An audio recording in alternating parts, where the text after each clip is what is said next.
Aaron had worked for Lucas for years. And in all those years, Aaron had never let him down. He wasn't about to start today. Lucas had a lot of power in Laudervale. All he had to do was wave his hand and it would happen. In Laudervale, Lucas was known as something of a middleman within the shadier underbelly of the city. And Aaron was one of his subcontractors. Earlier today, Aaron had received orders to rough up a man named Chase Rothman. He had been given instructions on where he'd be, City Grill, and when, 9 p.m. And he'd been told that Chase would be alone. But he wasn't. Instead, things had gone horribly wrong, and a woman had been hurt. He wasn't sure how badly. In the aftermath of the accident, each of the bikers had fled, most of them back to their homes. However, in less than an hour, each had been found, dragged from their houses under threat of violence by men wearing masks, and brought to Kearney Plaza, where they were now tied to the luxurious park's wooden benches. Aaron wasn't sure what was going on, but he knew that it was serious. Only a powerful person could have assembled a team with the manpower to track down and bring his team here.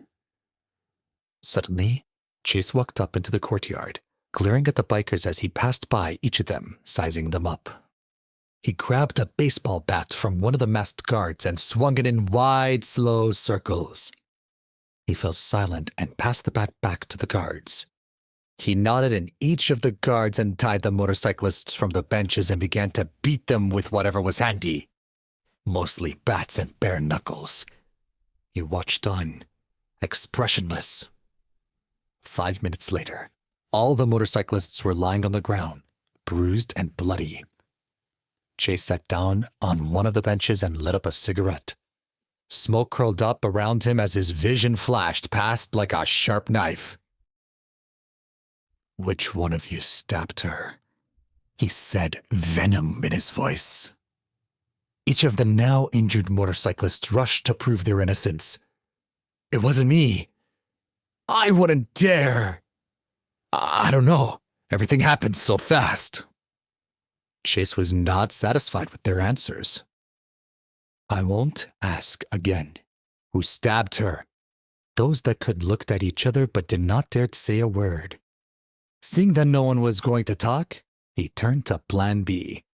He gestured to Tim to bring him the briefcase from the car. After receiving it, he opened it slowly to reveal that it was stuffed to the brim with bills. "There's $2 million in here," he said.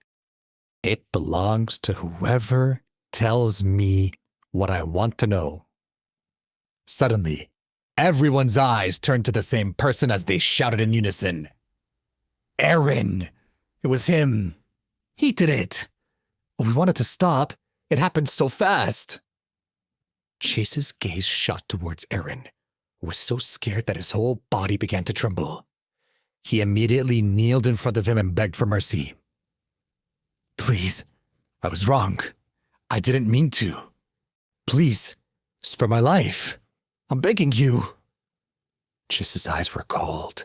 He had no mercy to give. He nodded at Tim. At Chase's command, Tim waved over to bodyguards who brought Aaron up to his feet and pulled him over to the edge of the courtyard while he continued to scream for mercy. "Please, I was wrong. Forgive me. If you spare my life, I will give it to you. Anything you want." Chase was unmoved. Aaron had nearly taken the life of the person he loved most in the world. Everyone stood perfectly still as they listened to Aaron's pleading get softer and softer until it was no longer audible. The silence was bone-chilling. Chase was not done yet. He still had more business to attend to.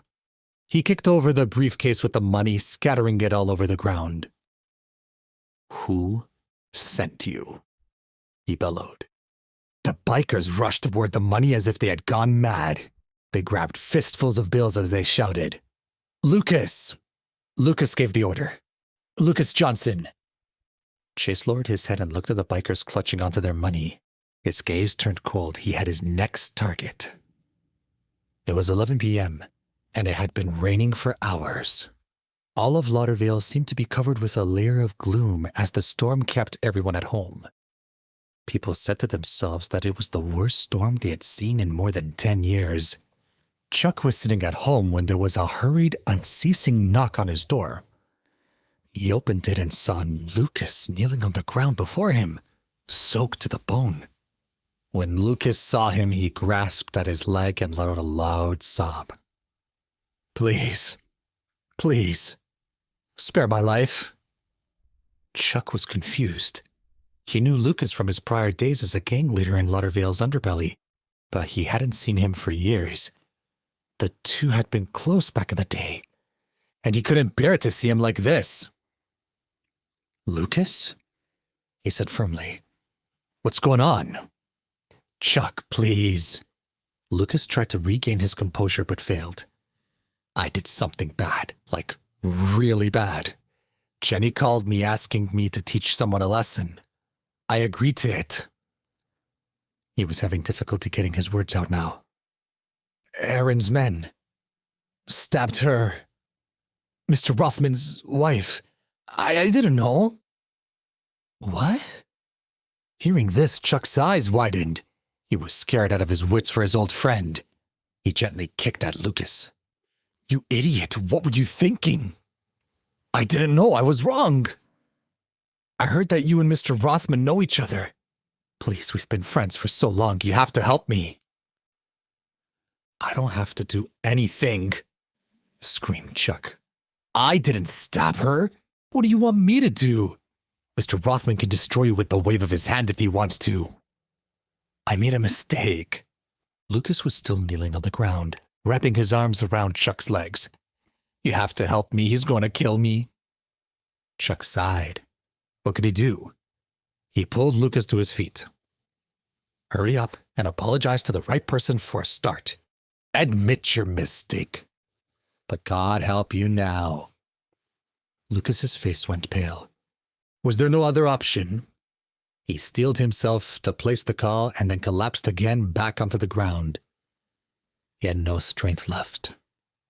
After a long pause, he picked up his phone and dialed Jenny's number. He wiped the tears from his face and did his best to sound normal. Babe, I've got a late business meeting tonight. I don't know if I'll be home. Please subscribe to the Pocket FM YouTube channel and press the bell icon for instant notification. Check out our channel for more such exciting shows.